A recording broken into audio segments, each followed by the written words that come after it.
ഇവളുടെ റെസ്റ്റോറന്റിലെ fried noodles കഴിക്കാൻ എന്നും ആളുകളുടെ തിരക്കാണ്. ഒരു ദിവസം ഒരാൾ വന്ന് നൂഡിൽസ് ഓർഡർ ചെയ്ത് കഴിക്കുന്നു. ഒരു സ്പൂൺ നൂഡിൽസ് കഴിച്ചപ്പോൾ തന്നെ അയാൾക്ക് അതിലെന്തോ സ്പെഷ്യാലിറ്റി ഫീൽ ചെയ്യുന്നു. അയാൾ ഉടനെ തന്നെ അതിനുള്ള കാശ് ടേബിളിൽ വെച്ച് എഴുന്നേൽക്കുന്നു. എന്നിട്ട് അവളുടെ അടുത്തേക്ക് വന്ന് ഒരു ബിസിനസ് കാർഡ് നീട്ടുന്നു. അവളത് വലിയ താല്പര്യമില്ലാതെ വാങ്ങി പോക്കറ്റിൽ വെക്കുന്നു. രാത്രി അവൾ ആ ബിസിനസ് കാർഡിൽ ഉണ്ടായിരുന്ന പേര് സെർച്ച് ചെയ്ത് നോക്കുമ്പോൾ അതിശയിക്കുന്നു. കാരണം അത് ഫേമസ് ആയ ഒരു 7 സ്റ്റാർ ഷെഫിന്റെ ഹോട്ടലാണ്. വലിയ വലിയ പണക്കാരും സെലിബ്രിറ്റീസും മാത്രമാണ് അയാളുടെ കസ്റ്റമേഴ്സ്. അയാൾ തന്നെ പറ്റിച്ചതാണെന്ന് അവൾ വിചാരിക്കുന്നു. പിറ്റേ ദിവസവും അവൾ എന്നത്തെയും പോലെ റെസ്റ്റോറന്റിൽ വന്ന് കുക്ക് ചെയ്യാൻ തുടങ്ങുന്നു. പക്ഷെ പെട്ടെന്നാണ് അവൾ ഒരു കാര്യം നോട്ട് ചെയ്യുന്നത്. ഇന്നലെ വന്ന അതേ ആൾ അവൾക്കായി വെയിറ്റ് ചെയ്യുന്നു.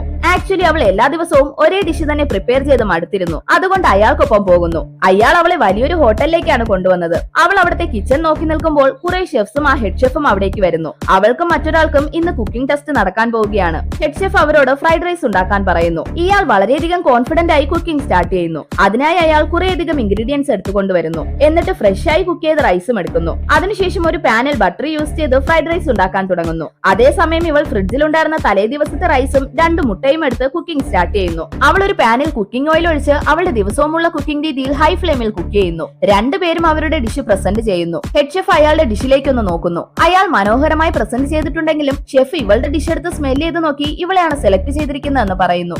അവൾ അവരുടെ യൂണിഫോം ധരിച്ചു വന്ന് അവരോടൊപ്പം ജോയിൻ ചെയ്യുന്നു. പക്ഷെ അവൾക്കറിയില്ല ഇനി അവൾക്ക് കഠിനമായ പരീക്ഷണങ്ങളിലൂടെ കടന്നു പോകേണ്ടി വരുമെന്ന്. ഹെഡ് ഷെഫ് സ്റ്റീക്ക് എടുത്ത് അവളോട് വളരെ തിന്നായി കട്ട് ചെയ്ത് കാണിക്കാൻ പറയുന്നു. പക്ഷെ അവൾ കട്ട് ചെയ്യാൻ തുടങ്ങിയപ്പോൾ ഷെഫ് അവളോട് ഭയങ്കരമായി ദേഷ്യപ്പെടുന്നു. എത്രയൊക്കെ ശ്രമിച്ചിട്ടും ഷെഫ് പറയുന്നത് പോലെ കട്ട് ചെയ്യാൻ അവൾക്ക് കഴിയുന്നില്ല. അവസാനം അവൾ അത് കട്ട് ചെയ്യാൻ പഠിക്കുന്നു. അടുത്തതായി അത് കുക്ക് ചെയ്ത് കാണിക്കണം. അവൾ ഓരോ തവണ കുക്ക് ചെയ്യുമ്പോഴും അത് ശരിയായില്ലെന്ന് പറഞ്ഞ് ഷെഫ് അത് തട്ടിക്കളയുന്നു. ആ പ്രവൃത്തി അവൾക്ക് വളരെയധികം സങ്കടമുണ്ടാക്കുന്നു. പക്ഷെ അവൾ തോൽക്കാൻ തയ്യാറായിരുന്നില്ല.